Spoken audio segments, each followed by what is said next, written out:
Hello everyone. My name is Liz and I'm from Educators SA. Welcome to our webinar. It's wonderful to have you all here with us today. I'd like to begin by saying that we acknowledge this land that we meet on today is the traditional lands for the Kaurna people and that we respect their spiritual relationship with their country. We also acknowledge the Kaurna people as the custodians of the Adelaide region and that their cultural and heritage beliefs are still as important to the living Kaurna people today. Before I hand over, I would just like to begin with some housekeeping. At the bottom middle of the screen, there is a Q&A icon. If you have a question during the webinar, please click on the icon and type in your question. We'll endeavour to answer as many questions as possible at the end of the conversation. So now I'd like to hand over to Executive Director of Educators SA, Rod Nancaro. Thank you, Liz, and welcome everyone to our podcast, which focuses today on the SACE strategic plan and the implications for us as educators. And today we wanted to create a conversation with the Chief Executive of the SACE Board, Professor Martin Westwell, and we're very glad that Martin could join us here today. Thank you, Martin. Pleasure, Rod. As Liz outlined, there will be an opportunity to ask some questions and also use the chat section during the event, and we'd love to capture your ideas. But the conversation, I guess, is probably going to be a bit two-way between Martin and I, but we hope it's a great opportunity for you to be part of this conversation without having to say too much, and also take that opportunity to think in what's a fairly busy life as an educator. You know, as educators, we all know our learning areas. We're always trying to improve our pedagogy, and very much we're focused on looking to the future and making sure that what we do is the best for our educators. So when we see the SACE Board release a visionary strategic plan, and as educators, we all want to know more about it, which is why we've organised this conversation today. We're very pleased to have Martin with us, and I think most people in South Australia would know Martin very well. He's certainly worked all across the state and at all levels of care and schooling. But for those of you who may not know him, just a very brief bit of biography, just to put you in the picture. Martin joined the SACE Board in January 2018. Prior to that, he spent 10 years as the inaugural director of the Flinders Centre for Science Education in the 21st century. And that centre supported quality teaching and innovation in science and mathematics education. Prior to that, from 2005, he was the Deputy Director of the Institute for the Future of the Mind at Oxford University. And before that, he studied and achieved his doctorate at Cambridge University. Most of us would know Martin through Flinders University, but in all his other work. And as I said, he's connected right across the state. In 2007, I think it was, Martin, you and Val, your wife, made a decision to come to South Australia, and so quickly you've become part of the South Australian education community. It's quite amazing. As well as all the awards that Martin's won a number of awards, just to mention two: a gold medal from the Australian Council for Education Leaders, and the one that really piqued my interest, which was the Alby Jones Gold Medal for demonstrated excellence in education. And those of you who are of my vintage would remember Alby Jones as an absolute inspiration for young educators, all educators in South Australia. And I guess the parallel with Martin is quite obvious in terms of both Alby and Martin have contributed so much to educators in South Australia and to education in South Australia. And we recognise very much his vision, knowledge and passion for education. Hence, while we were all intrigued when Martin moved from the university sector across to the SACE, what journey that would take from there. So I guess, Martin, we might start off with a bit of a personal question rather than go straight into the strategic plan. And 3 years ago, you made the choice to move from the university to the SACE Board, and a lot's happened in that time. So from your perspective, why did you make that decision, and what's excited you during that time with the SACE Board? Yeah, thanks, Rod. Look, like you say, 13 years ago when we first came to South Australia, that was a bit of a punt. You try something new, you go somewhere else. I'd visited, of course, and met some people here, and from the schools that I visited, the people that I talked to, I really wanted my kids to be part of the public education system here in South Australia. They're not kids anymore, and they've got a lot out of that system over their experience over those years. But I think in that time at Flinders, I had that great opportunity to work with teachers all over the country, but particularly here in South Australia.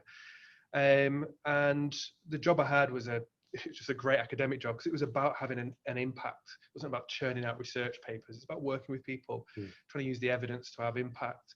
And so I think all those partnerships, those relationships, that kind of getting embedded with people in schools, like they say, kind of feeling part of the system, that we were all in this together. That was something that I couldn't have expected when we first came, and that grew over those 10 years. And that work at Flinders about having an impact, I think we did some work, we made a contribution there. And then the job came up at the SACE Board. And of course I was on the board at the time, and the research was going fantastically well. Particularly the Science of Learning Research Centre, that national centre that we were involved in, that was going really well. But there's such a great opportunity to carry on with those partnerships, working with teachers and principals in the South Australian system, and of course in the Northern Territory as well, to have an impact, to make a difference. And that was kind of the big draw factor. How would we do that? I think over the last couple of years, sorts of things that I've seen as being really exciting, have been almost in contrast to perhaps some of the other states and territories. So, one of the things in South Australia with the relationship that we've got is that we start from the premise that we're going to trust teachers. We're going to trust teachers' professional judgment. Then, we're going to have a quality assurance process. So we have moderation in the SACE. We have a quality assurance process to give everyone else confidence that, teachers' judgment is on standard. But trusting teacher judgment, that's the starting point. And elsewhere in other states and territories, their starting point is, well, we can't trust teachers' judgment, so we'll have to do all these exams, because that's the way you cut teachers out of the story. So I think that kind of trust and verify, that trusting teacher judgment, means that there's a kind of really strong relationship there. I think through COVID, what we saw was that when we knew we needed to put some flexibilities in place, and so just having all those Zooms, and we were all learning how to do Zoom at the time and all those things, being able to talk to teachers, saying, well, what do you need? And teachers saying, well, if you do this, then we'll do that. You, SACE Board, change this, we'll change that. And I think we'll be able to get our kids through. Maintaining the challenge, maintaining the standard, not diluting it in some way. And so kind of those relationships, that rigor that we've got, that sense of common purpose that we've got, I think that all of that has been, really incredibly exciting, and makes me feel like it was such a good decision to take that step personally. Because it is about redefining a relationship, isn't it? The traditional way was to have the external examinations to make sure that what we were teaching was successful and having an impact. This is coming more from the profession, being rigorous around what we do. Yeah, I think for me, it's represents the complexity that we're seeing more and more in education. So there's a kind of almost the stereotype from generations ago was it was pretty simple. You sat there, students, I'll stand here, I'll tell you stuff, we'll have a textbook. That was your opportunity to learn. I know it's a stereotype, but it was set up as being fairly simple. Now, of course, our shift to a more complex system means that you just can't operate like that. You've got to work as a system. We've all got to work together. And so those relationships become really important. The SACE has got to be, we're going to hold the standard, but we've also got to be an enabler. And so I think one of the things, another principle like that one about trusting teacher judgment, another principle that we work on is this kind of tight and flexible. You've got to be tight on the standard. You've got to be tight on the thing that we're really going for, but flexible on the way that might be achieved and in schools, because all schools are in different contexts. Schools have got complexity within schools, let alone between schools. So you've got to have that tight and flexible kind of feel to it as well. And so for the challenge for us is nowhere to be tight and to hold on to things, and nowhere to be flexible. Because if we're tight, if we're saying this is the standard, these are the principles, and this is the way that you have to do it, it's not going to work for most of our kids. It's not, and it implies sort of setting the standard and sitting back and saying, you people make it work. And we know from systems that doesn't work. It's the whole system working together that gets that shift. Right. That's right. So it's got to work as a system with all of that interaction and working well together. One of the jokes people often say, and it's more than a joke, is that notion that we're talking about 21st century learning, and we're now well into the 21st century. So the interesting bit is how do we as a whole system shift the agenda forward in a way that meets the needs of students. So when you joined the SACE Board, I had no doubt that with your vision and the vision of the people you work with, that the agenda that the SACE Board would set would be one that would be about moving us forward together. And I think when I look at the new strategic plan, that's exactly, it sets a way forward for us to make a difference and focus on the needs of students. Perhaps would you be able to talk us through from your perspective what that agenda is? What are the key elements that as educators we need to capture, understand and contribute to? Yeah, look, we know that students, the difference between students getting their SACE and not getting their SACE makes a big difference to them in their future. So we really want to focus on making sure that students get their SACE. Yeah. But what does that mean? What are the qualities of that? And how do we keep up with the change that's going to demand?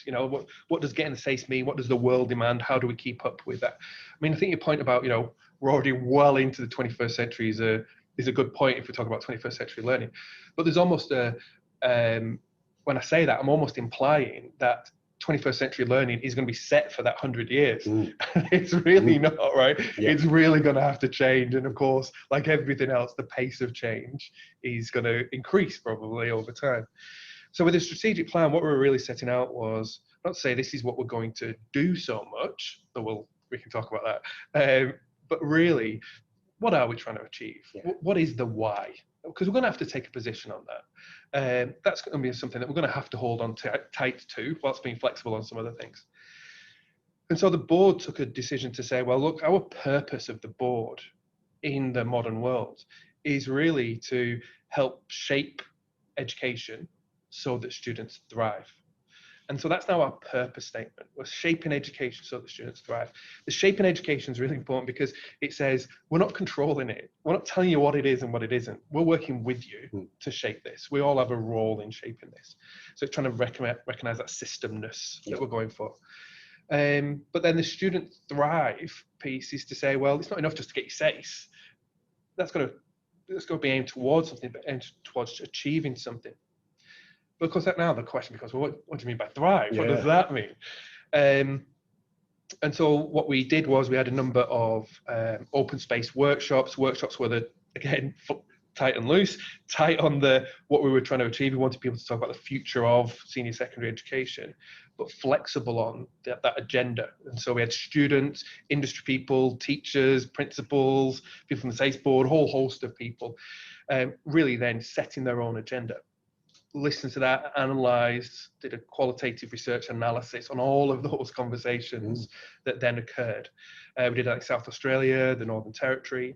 We looked at some of the research, some expert opinion, so things like, so I'd consider books to be probably expert opinion rather than research evidence. But we were looking at the literature, big meta-analyses and things like that. So, okay, so we've got to make this into something that we can really work with, something that's going to guide the SACE Board's work. And so we landed on those six elements of Thrive. So the first one being deep understanding and skillful action. So that idea of deep learning. It's not about trying to stay away from recall and surface level learning. Deep understanding and skillful action. That's in the SACE now. It's been in the SACE for a long time, and it's still going to be a core moving forward. We still want the disciplines to have a really strong role. But a strong connection between the knowledge and the action. Yeah, that's right. The understanding of the action. Yeah, that's right. And so if you take that, then that knowledge and the understanding between the connection between the understanding and the action, then you've also got the connection between the understanding and the action and the being able to put it into practice in ways that you weren't taught to put it into practice. So that idea of transfer. So that's another element. So deep understanding and skillful action and transfer. That ability to transfer your knowledge into unfamiliar, complex situations. We also recognise that students around the world, all curricula around the world really, have got a focus now on agency. Students have to be part of the story. That's important for their achievement within school, but of course it's also important for their learning then outside of school. They have to have that role in the learning. We connect that to the idea of lifelong learning. That idea of lifelong learning is an interesting one. Peter Noonan, who was doing a national review of the Australian qualifications framework, all the certificates that you get, vet certificates, university degrees, PhDs, everything are on this scale, this Australian scale, the Australian qualifications framework. And senior secondary has never been scaled on that. And they decided not to scale it again in the review. And Peter Noonan said to a group of chief executives of curriculum authorities and all the chairs, we're not scaling it because we think that senior secondary is all about lifelong learning. And I asked the question around the table, who here thinks that they're certifying lifelong learning? And it was crickets, right? because we're so focused on subjects. Yes. Yeah. And yet here is a national review saying, well, we think what you're all about lifelong learning. So lifelong learning is in there, but you can't thrive without having that ability to be a lifelong learner. We've also looked at that research around what's the things that are having impacts on young people, adolescents, children, and that work around the human connectedness. So many challenges to young people being about the kind of excessive individualism that almost the world is pushing onto them in many communities, and how impactful that is on their learning, on their health, on the work outcomes, the cultural outcomes, a whole range of things. So again, if you're not really helping students to be able to build that human connectedness, you're probably not helping them to thrive. So human connectedness is in there quite strongly. And then this idea about belonging as well. I think the belonging research has been really interesting, a number of meta-analyses around the world. And in fact, just let me quote you from one of those analyses. Some work that was done, in fact, let me, if I can, I might just show you a quick chart. Where am I looking? Here we go. So this is from this analysis from 2019, so this meta-analysis from around the world, and what it's showing is the relationship between a student's sense of belonging at school and a whole host of outcomes. Now, these are not effect sizes because it's too complicated for that, because belonging and academic achievement, it doesn't run one way. Belonging doesn't cause academic achievement, and academic achievement doesn't cause a sense of belonging at school.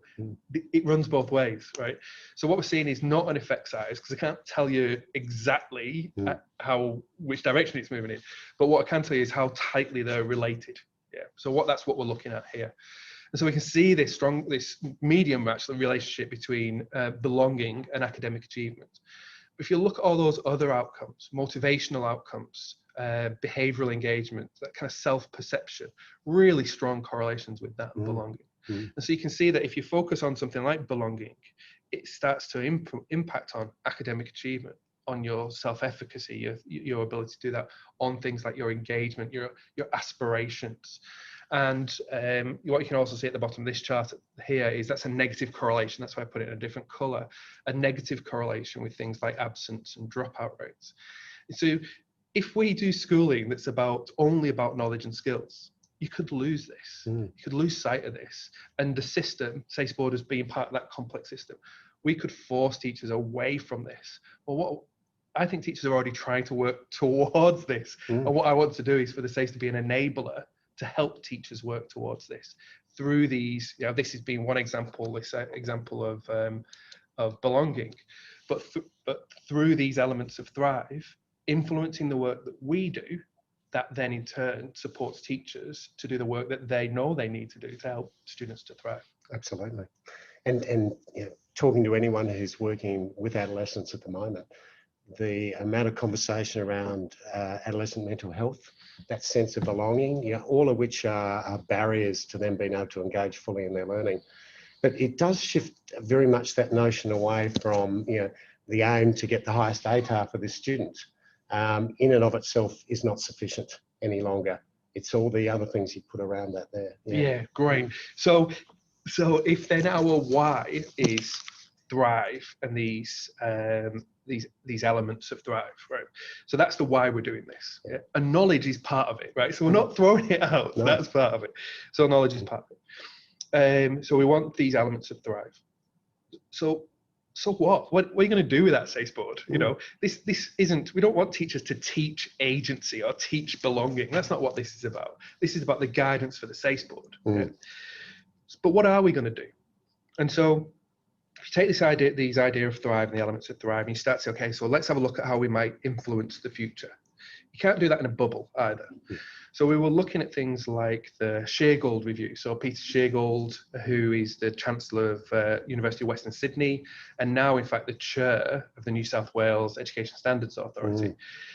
Peter chaired this panel for all the ministers around senior secondary pathways. And recently the report came out. We had a voice in that on that panel. We spoke to that panel, and in fact, just last week I interviewed Peter for a podcast that's going to be coming out in a couple of weeks on our website. But in that podcast, Peter talks about how we in South Australia had influenced that panel quite strongly. And what they're recommending is that we go further with evidencing capabilities. That we have a learner profile that says, yeah, here are the grades that students have got, but you need more than that. And it's the evidencing of capabilities on that learner profile. So when you finish and you get your SACE, you get, yeah, your grades, but you also get this indication of your capabilities and where you are in your journey in developing those capabilities. So connect that to thrive. And you're saying, so now students get to show us some of these capabilities that are connected to the sense of the human connectedness, their ability to work together, to influence, to have empathy, on the quality of their thinking. It's not just within the disciplines, but as a capability. So that idea that Peter Sheargold's panel was recommending is a natural consequence of thrive. But now what we can do is, and what we are doing is, have a conversation with the universities to say, well, if we could provide you with quality assured evidence of some of these kinds of capabilities, can we work together to develop an alternative admissions process that might run alongside the ATAR so we can change the story? Because for those students who want to go to university now, there's that opportunity to create a kind of signalling system where the universities say, yeah, what we're looking for is adequate knowledge and understanding in the subject. So it might be an A in this and a B in that. But we're also looking for people who can demonstrate that they are good communicators who can work well with others. In this subject, we really need those, real problem solvers. So, we're looking for something that evidences towards that capability as well. So if we can do that signaling system, where universities are not saying get high ATAR, they're saying, we're looking for these kind of characteristics. If you're a student and you're saying, I want to work in a caring profession. I might want to be a doctor or a nurse, a vet, work in health.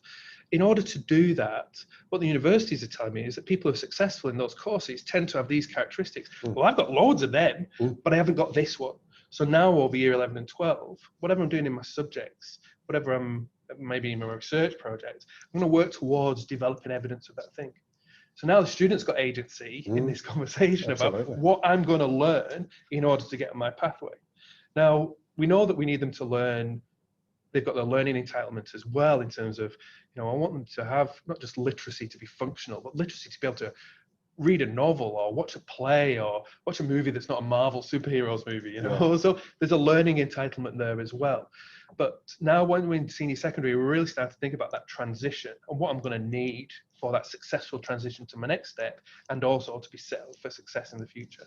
So now, if you talk about thrive, take the national Sheargold Review, what some of the things that are happening national. Let's get at the front of that in South Australia and the Northern Territory, and make that work for our kids. And that was pretty obvious reading through the Sheargold report, the alignment between what the SACE strategic plan sets out and what's the recommendations from that national report, and it gives you a real sense that it's on message and it's heading in the right direction.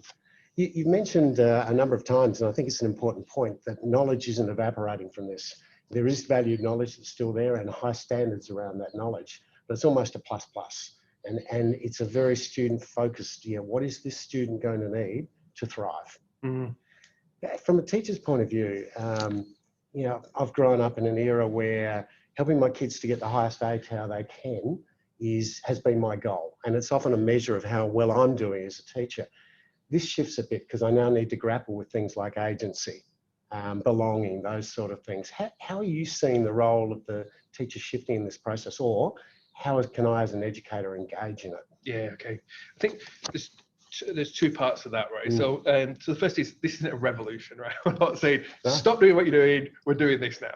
Yeah, it's setting us up to evolve, and of course we want to evolve at the pace of change that the world is changing.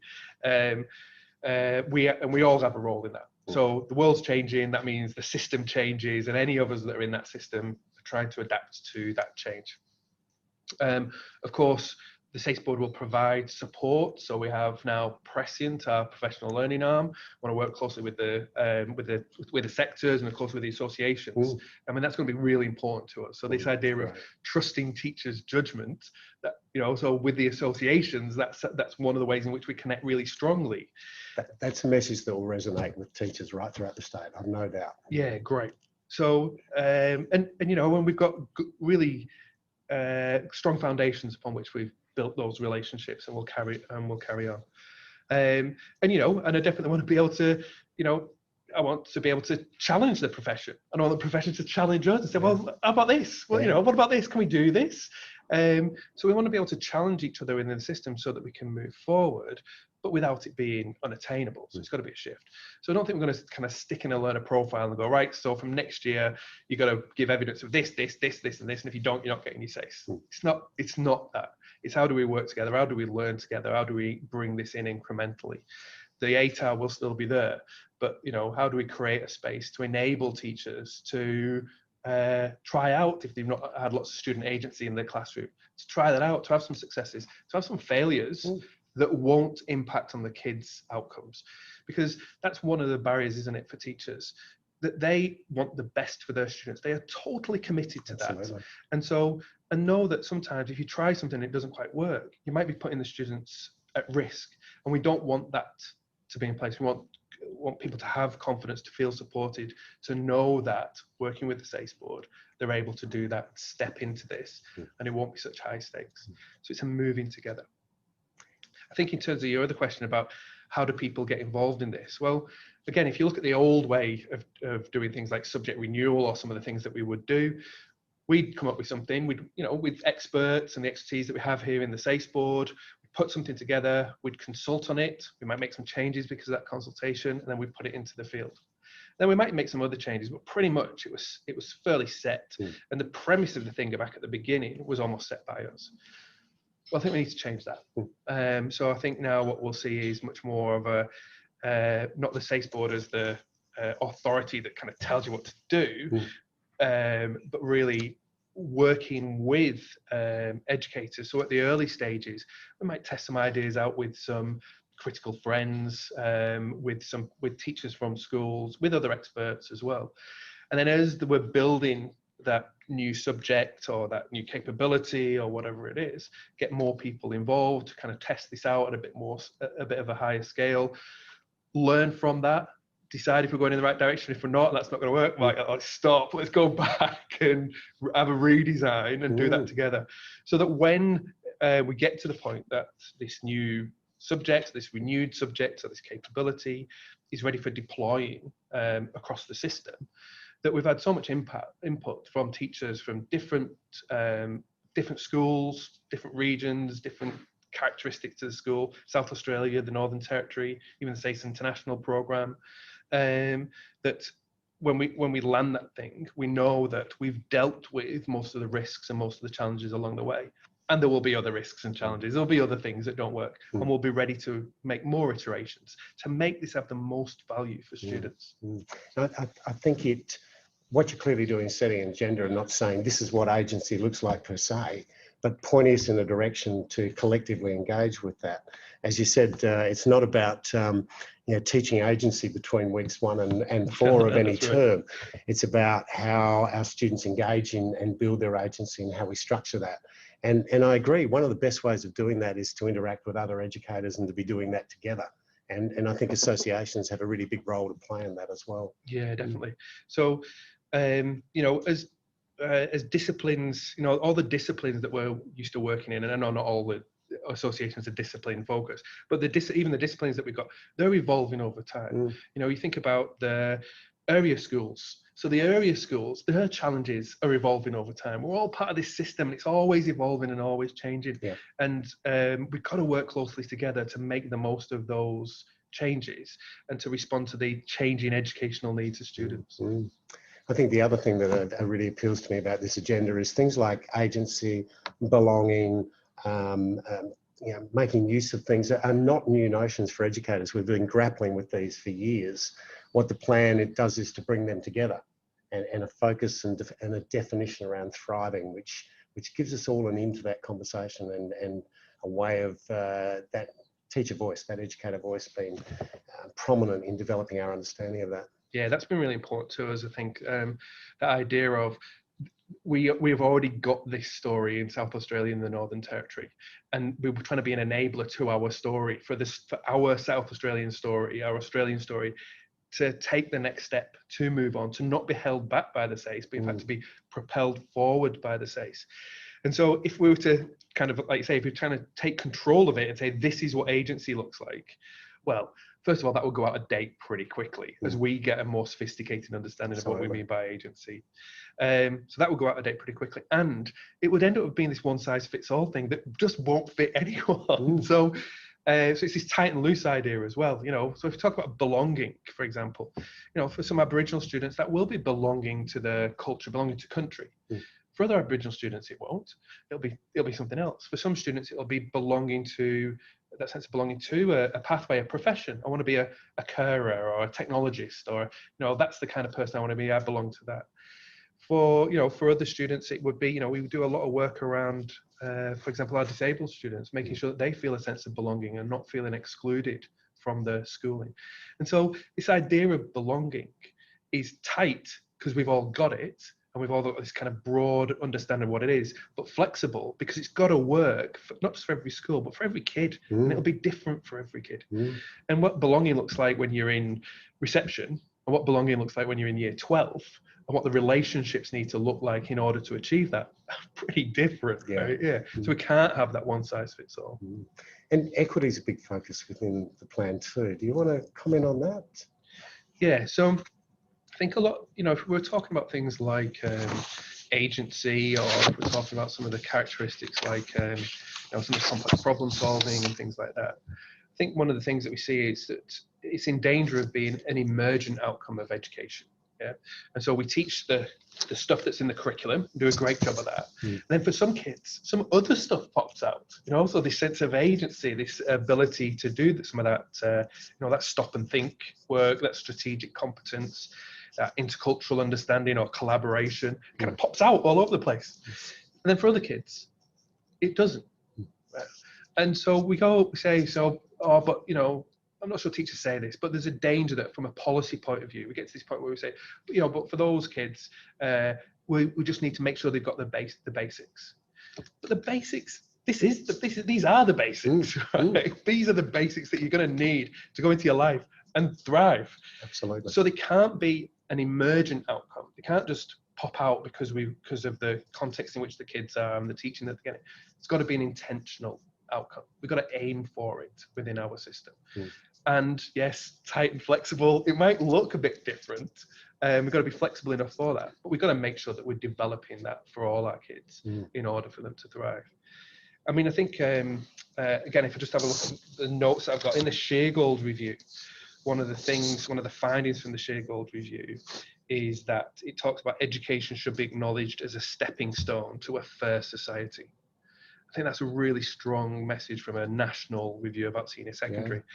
And it talks about how students are going to need to leave school with the essential attributes to become productive members of the community.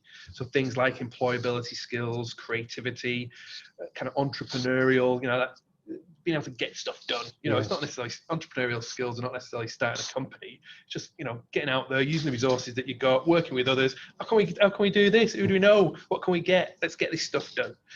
Even things like financial literacy, interpersonal skills, those kinds of things. But the other thing it said in that finding was our senior secondary schooling system must continue to adapt to fulfill this modern role. Right? So that fulfilling the modern role of supporting equity in education, I don't think we've ducked away from that before, but now we're actively stepping into it even further. That's clearly a role for education in the 21st century. And stepping into it with a clear purpose and a clear why. Yeah, that's right. And the what might change. So we see the learner profile as being a vehicle for equity. Because, even if you just think about something like gender equity, we know our boys, on average in Australia, our boys' writing ability at year 9, according to NAPLAN, our boys' writing ability at year 9 is the same as the girls' writing ability at year 7. Right? Now, is that getting in the way of their learning? Is that getting in the way of their ability to show us what they've learned in that assessment? So, so we need to think about the assessment. How do we get even more flexible on the assessment? But in the capabilities, if we're looking for a behaviour, in the Australian curriculum, general capabilities, we've got ethical understanding. I don't want kids to write about what they know about ethical understanding. I want them to show behaviours that demonstrate ethical behaviour. Right? Writing it down doesn't mean anything. Knowing about it doesn't mean anything. They've got to be able to put it into action for it to be part of who they are, part of their everyday behaviours. And how do I, as a teacher, recognise that? That's right. And I guess keep a record of that. Right. So that's a big challenge for us now, right? That's one of our big challenges moving forward. How do we get evidence of that and quality assure that evidence, right? Because we want everyone to have confidence that when we say that this student can show that behaviour in this school, in another school, and we say the same sort of thing, that we all mean the same thing. We've got a common understanding that you can infer something about that student because we as a profession, we as an education system have said, yes, you can infer something about this student. Something meaningful, not that they can pass a test or jump through hoops, but they actually can demonstrate those behaviours. That, for me, puts the focus back on this intentional outcomes, what you're entitled to develop at school, and then our joint work to achieve that common purpose for students. And entitlement is a word we've used a lot, but it implies an obligation on us to ensure that students do access this, do achieve it. Well, we've recognised for a long time that young people are entitled to go to school. It's the law, right? And if they're entitled to go to school, then they're entitled to get something out of that, and that's what we're all kind of grappling with now as the world changes. What is it that they're entitled to get out of their schooling? And things like the Australian curriculum, of course, play a big part in that. It's a framework in which then classroom teachers can work to say, okay, these kids in front of me today, this is the framework that's going to help me to achieve that entitlement. And the same for the SACE. So I know these kind of sound like big ideas, and and it's going to come down to the curriculum that we're going to teach and the interaction between the teacher and student in that classroom. Absolutely. But these big ideas are going to be, exactly as you say, our why.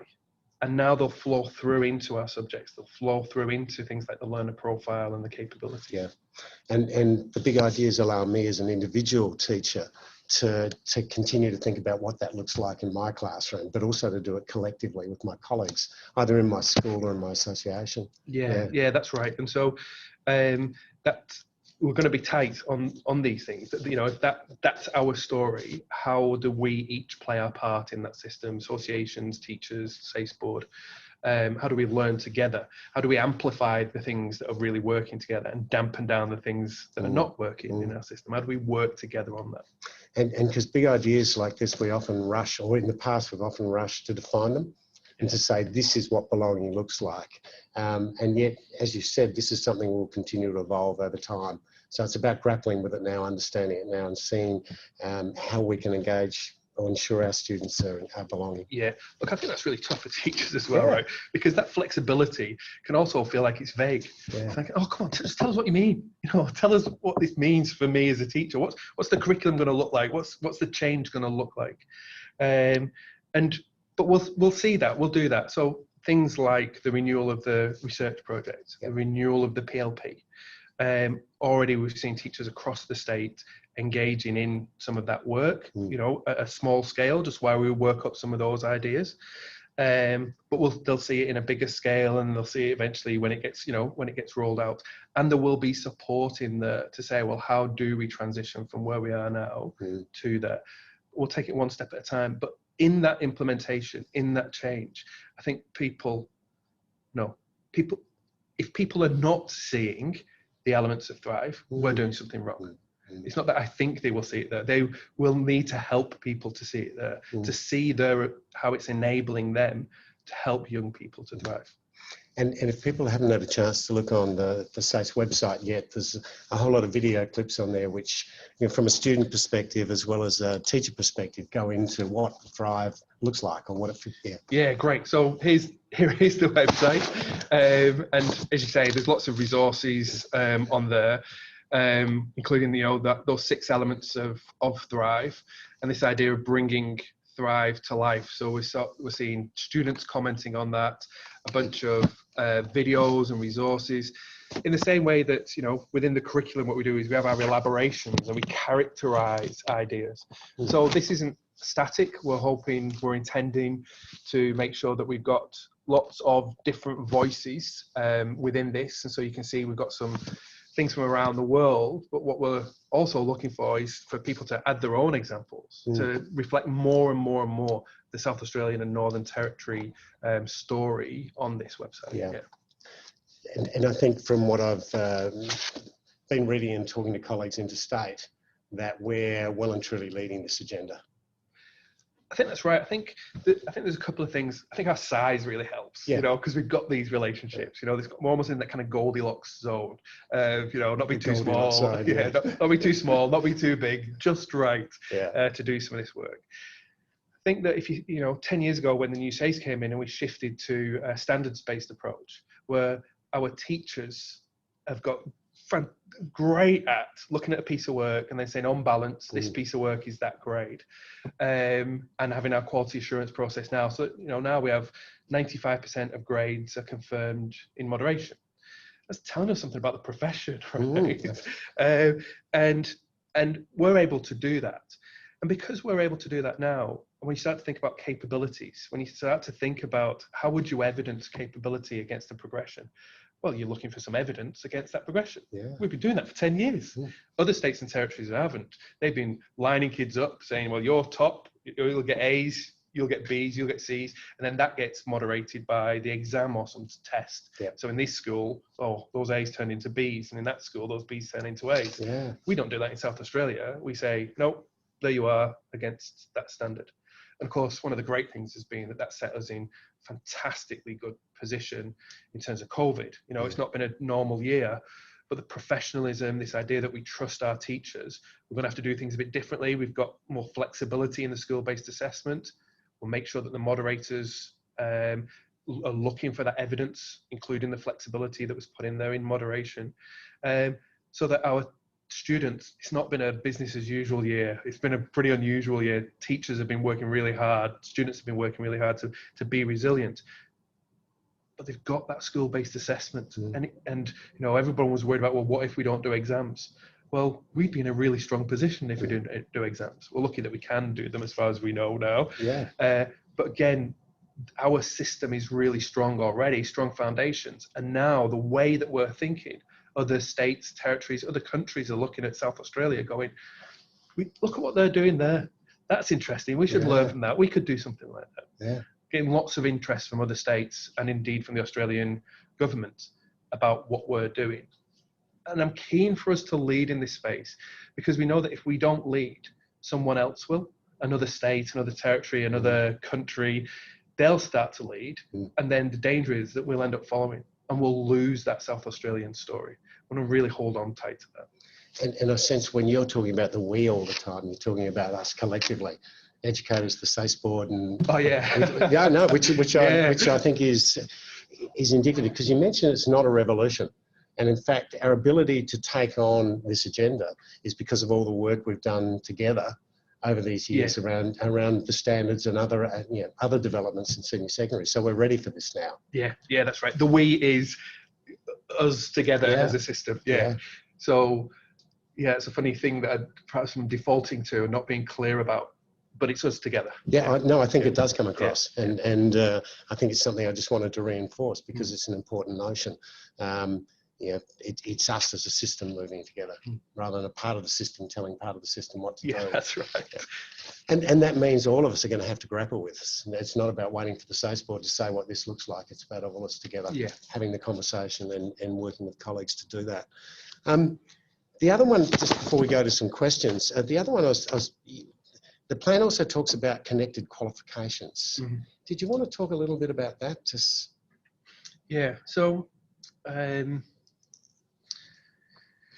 the strategic plan really says, if we want a thriving learner, the SACE Board's mechanism for shaping education is through things like the certificate, the curriculum that goes behind that, the assessment, the support that we provide to educators, the way in which we co-construct some of that output, that we change things as if it's not quite working well, or amplify it if it is. All of that is contained within that idea of the certificate and the qualification. And then, of course, the other bit is we need to make some changes at the SACE Board behind that in order to be able to produce that. But that qualification is really in the centre.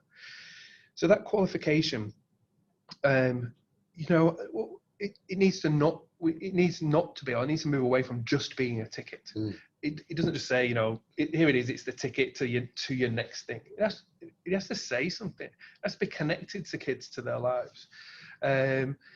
So those students who can use the SACE, the student who wants to be, a filmmaker, and can see across the SACE that they can connect that learning to themselves and to their lives. They can connect that learning, the SACE, to their future. And it might be to university, or it might be as an entrepreneur, setting up your own studio and doing filmmaking, or going now and doing vocational education and going apprenticeship, traineeship, and moving in that. It's got to be able to connect to that. It's got to connect to, as I say, futures. So that means you're going to have to be able to shape it. It's got to be tight and loose. So it's got to be flexible enough for that filmmaker or whoever it is to be able to say, I'm going to use English in that way. I'm going to use my research project in that way. I'm going to use integrated learning in that way. I'm going to use these 20 credits of that VET in order to build the qualification that is me. It's connected to me. It's connected to my future. Of course, it's also now more than ever, with COVID and the economic changes that are coming, youth unemployment is going to be a big challenge for us. And so that certificate has got to connect to the world. And so, we want kids to have pathways to go to university, to get apprenticeships, but we also want them to be able to have in fact, I was talking to someone today from a philanthropic foundation focusing on disadvantage. And one of the ways that they were talking about it was the off-ramp. So if you do find yourself unemployed, what's the off-ramp? How do you construct your own off-ramp? The world will try, but you're going to have to be able to do that yourself, to have the capabilities, the lifelong learning to lead in, to have that off-ramp. It's got to be connected to that, the reality of young people's world. It's got to be connected to that as well. And they have to perceive that connection. That's right. Absolutely. We did invite people at the start of this to send in any questions. I just want to check with Liz to see if we've got some questions that we can put to Martin. We do. So we have one here from Steve, and it says, thanks for your conversation. These are exciting times to be in SA teaching. Can I ask, how far along are the conversations with the university sector in reimagining uni entrance alongside a SACE learner profile? Yeah, great question. So there's a general conversation that's going on nationally about what this might mean. And as you can imagine, that might move a bit slowly.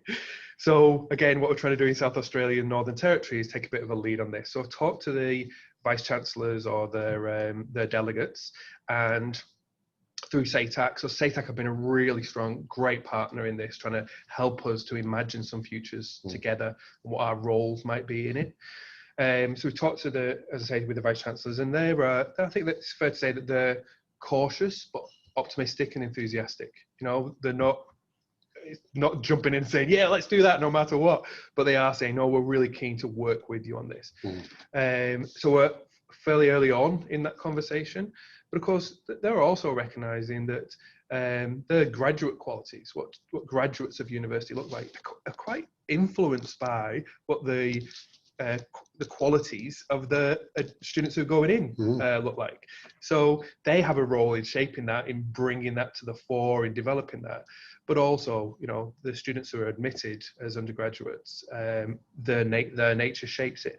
So I think there's this idea of creating a better signalling system where students can, where universities can signal to students what they're looking for. I think that's has got a lot of value for universities. So early days, but certainly a strong and enthusiastic engagement. That's great. Liz, any other questions? No other questions at the moment, but if you're at home and you've been sitting and listening and you do have a question, please do feel free to ask it by typing either in the chat box or the Q&A box. Yeah, go on. Let's have some tough ones as well. That's an invitation. So start typing while you've got this opportunity.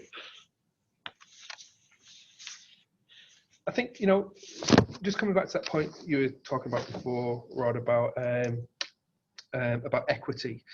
There's you know, and I was talking about gender equity and the difference between male and female students, and, you know, making sure that everyone's got the opportunity to show us what they've learned. I mean, if you think about equity across socioeconomic status, a scale on socioeconomic status, and we were talking about that and making sure that there's these kind of intentional outcomes. The danger is that sometimes we see equity as almost kind of somehow leveling the playing field. And of course, what we want to do is to make sure that students get that learning entitlement, get all the opportunities, and opportunities are never enough. We as an education system, as teachers, as the SACE Board, have to make sure that not just students have opportunities, but we support them to make the most of them, to open the door. That's the opportunity, but we've got to support them to walk through it. But we've also got to make sure that we're making the most of our students who are perhaps high SES kids. You know, if the girls are performing better than the boys, that those young women are performing well. That things like, you know, one of the things that we know that has an impact on, for example, the proportion of students that go to university. For female students internationally, one of the biggest impacts is the view of society, of the role of women in society. And I don't think you know, that's a thing that we want to have an impact on, to make sure that our highest performing girls go on to be our highest performing girls in society. And we want our lowest performing girls or our lowest performing boys to go on and play at their greatest role in society, you know, whatever that might be. And it's not to say that it wouldn't be the same role, but it's not. This isn't about leveling the playing field. This is about making sure that we're adding the most possible value for every single student. That's where the equity comes from for me. It's a very important notion. I'm just going to interrupt there, as we've had a few more questions come through. Your invitation has been accepted. So first of all, a question from Kylie here. Do you see the change in VET for schools policy affecting the SACE? Yeah, okay, thanks, Kylie. Look, from the SACE Board's point of view, if students are doing vocational education and it's of the right standard, so, you know, we're generally talking about kind of Cert 2s and Cert 3s, of course. If the vet's of the right standard, then we'll count it towards the SACE. So we want to work with schools, with students, to make sure that that learning is counted towards the SACE. I think there's some interesting things that are going on in that policy around, you know, some skill sets. You know, does it have to be a whole qualification? And that's going to be interesting for us because we're organised around a whole qualification. But maybe for some pathways, a bit of this qual and a bit of that qual would go together in a really coherent piece of learning. and we should recognise that in the SACE. Also thinking about micro-credentials. That's going to be a big part of the education qualification ecosystem, if you like. And we're going to have to think about, how do we do that in the SACE? What's our role in the quality assurance? What's our, how do we think about it stage 1 or stage 2, or perhaps we think about it in a different way. I'm also interested in how do we, if we're going to have a learner profile, we're evidencing the capabilities, how do we get that out of students' vocational education as well? You know, I was at the youth training centre a little while ago, and those students, some of the students there have disengaged, quite disengaged from education, and they do a fantastic job in re-engaging them. And some of the students there were doing a construction course. And so they've got a building there that they're renovating, and they go off and do that. But the guy who's working with the students, he's talking to these young men in this particular group, and yeah, they're learning construction, but they're also talking about positive relationships generally, positive relationships with women. The value that they're adding isn't just recognised for getting a qual in construction. That's a great skill to have, fantastic skill to have, but not limited to that. So I think there are lots of opportunities within vocational education in terms of, you know, what different sectors might do in terms of funding or the way in which they organise it. I think that's a question for the sectors. But as far as the SACE Board's concerned, if students are doing VET, we'll recognise that VET, and in fact we want to step in further and help schools to bring out those capabilities and other things that students will be developing in that vocational education. Thank you, Martin. We do have quite a few more questions here. What I think we'll do is we'll throw to one more, and then we might gather your questions and either respond to them via email or via our website at a later time. So we'll go to our last question for now, which is from Gerard, and it is, what data would be included in a learner profile and how might it be pictured? Yeah, great. Okay. So I think that we'll still have subjects and grades. We're going to need those for a while. That's part of students' learning entitlement, and employers, universities and others are going to want to infer something about the level of achievement within a discipline. So I think that'll still be there on that record of achievement.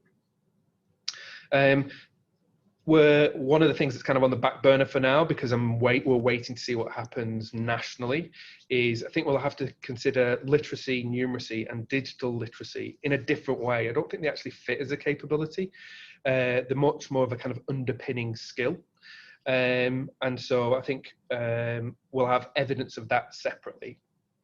And then with the capabilities, where we have started to do some work, so we started to do some work on a personal enterprise capability. So a bit of the entrepreneurial stuff, but much more of that kind of getting stuff done, you know, working with others, mobilizing resources, having a plan, just like getting stuff done skills. And what we're really doing there is working with some of the educators in South Australia, some of the best thinkers in the country. So the Assessment Research Centre at Melbourne University, and on lots of schools in South Australia are working with them one way or another around capabilities. And what we're looking to do is to place students broadly on a progression. So we're not grading them. We're not saying you're an A or a B or a C. We're saying kind of this is where you're up to in your journey. You know, almost kind of the difference between a standard and a progression. One of the key ones is if you've got a standard and you don't see any evidence against the standard, well, you're going to say, well, that's an E or lower. You know, we're not seeing much or any evidence against that standard. In a progression, if you don't see any evidence, all you can say is, well, I haven't seen any evidence yet. It's not that they can't do it, I just don't know it yet. And so in the progression, what we're looking for is to say, how much evidence have we seen of where the kids are on the development of this capability? And so what we want to be able to do is to evidence that without turning it into a grade, you know. So it's that's going to be a tricky balance, because you want people to be able to make an inference about this student, but you don't want it to be narrowed into it's either this grade or that grade. And we're actively working on that now. And so you know, it might be that idea of a kind of beginner, novice to you know, really getting going now. So we're motoring up to a, you know, getting to be more expert. Even that sounds like it's turning into 3 grades, right? So the way in which we pitch it, and it might be much more of almost like a traffic light system or something like that. But so because we need to provide that evidence. What I don't want it to turn into is measurement, right? So it can't be on a 15-point scale or something like that. Any measure, if we turn it into measurement rather than evidence of, will kill it. I'm really worried about, for example, the Victorians have a critical thinking test, and they've narrowed the idea of critical thinking into, you know, you're looking for the construct of an argument, or you're looking for this or this. So there's a test, and what you learn how to do is go through the motions of the test. And yeah, you might be doing some critical thinking, but we couldn't really say you're a critical thinker because you did well at that test. You're good at that particular definition of critical thinking. Yep. And they've narrowed it. Why? So they can standardize it and measure it. And if we measure it, we'll kill it. So we've got to have that tight and flexible. And so it can't be narrow data. And that's exactly what we're grappling with right now, about how do we do that in a way that's valid, reliable, and people can infer something meaningful from the evidence that we put forward. I'm still thinking about the Victorian test. I've seen it so often happen with writing genres, where people teach a process for writing in a particular genre, and what you get back from the kids then is just a recipe for doing that. And the creativity, the thinking, the exploration doesn't always follow. I saw a teacher at the, I wish I could remember her name. I'm really sorry. I know she's from a school in the Barossa Valley. She's talking about the research project, talking about how they shifted from scaffolding what the students were writing, almost a kind of firstly this, you know, that kind of thing, to scaffolding the students' thinking. And what she said was that when you scaffold the writing, you can see it in the work. When you scaffold the thinking, you can't see the scaffold, but you can see the thinking. And that what had happened in the school was that they'd gone from pretty much getting lots of C's, that was their baseline, to now getting B's in that shift. That's great. Well, unfortunately, like all of these comments, we could spend an hour just on that topic alone, but unfortunately we've come to the end of our podcast. And just to capture a little bit of it, I keep thinking of this as a once in 10-year experience from an educator's point of view, where we can really seriously take on an agenda that's exciting and that resonates with us as educators. And quite often now, a lot of the policies I see across Australia are reductionist and tend to eliminate the educator voice. Here we've got an opportunity to actively engage in taking forward what I think is a leading agenda across Australia. And we know it's going to work because it's directly related to enabling our students to be as successful as they can be. So I'd invite everyone, if you haven't had a chance, to go on to the SACE Board website and start grappling with some of the ideas, because I think the risk is you look at the website, you see things like belonging, and you go, oh, of course, absolutely. But when you think about what does that actually look like when I'm working with students, how will I recognise it? That's the really challenging, I think, the fascinating thing for us as educators. Can I thank Martin and all the team at the SACE Board who have helped make this possible, and Liz, who you heard in the background there, who's done a lot of work from Educators SA point of view to put this together. It's our first webinar, and we'll look to hold some more. And we really do invite you, if you've got an opportunity, to email us with any ideas you might like that could be webinars or podcasts, very importantly. I should have said at the beginning that Educators SA, if you don't know about it, is a community of 60 professional educator associations. If you're not a member of an association, I guarantee there is one that will, a community, education community there that you'd love to be part of. If you'd like to know more about that, simply go to our website, find your association is the thing to look for there, put in the things you're interested in, and that'll generate some possibilities for you. So thank you very much for attending. We hope you've enjoyed it. A really important agenda, which I think we all need to embrace and engage with. Thank you.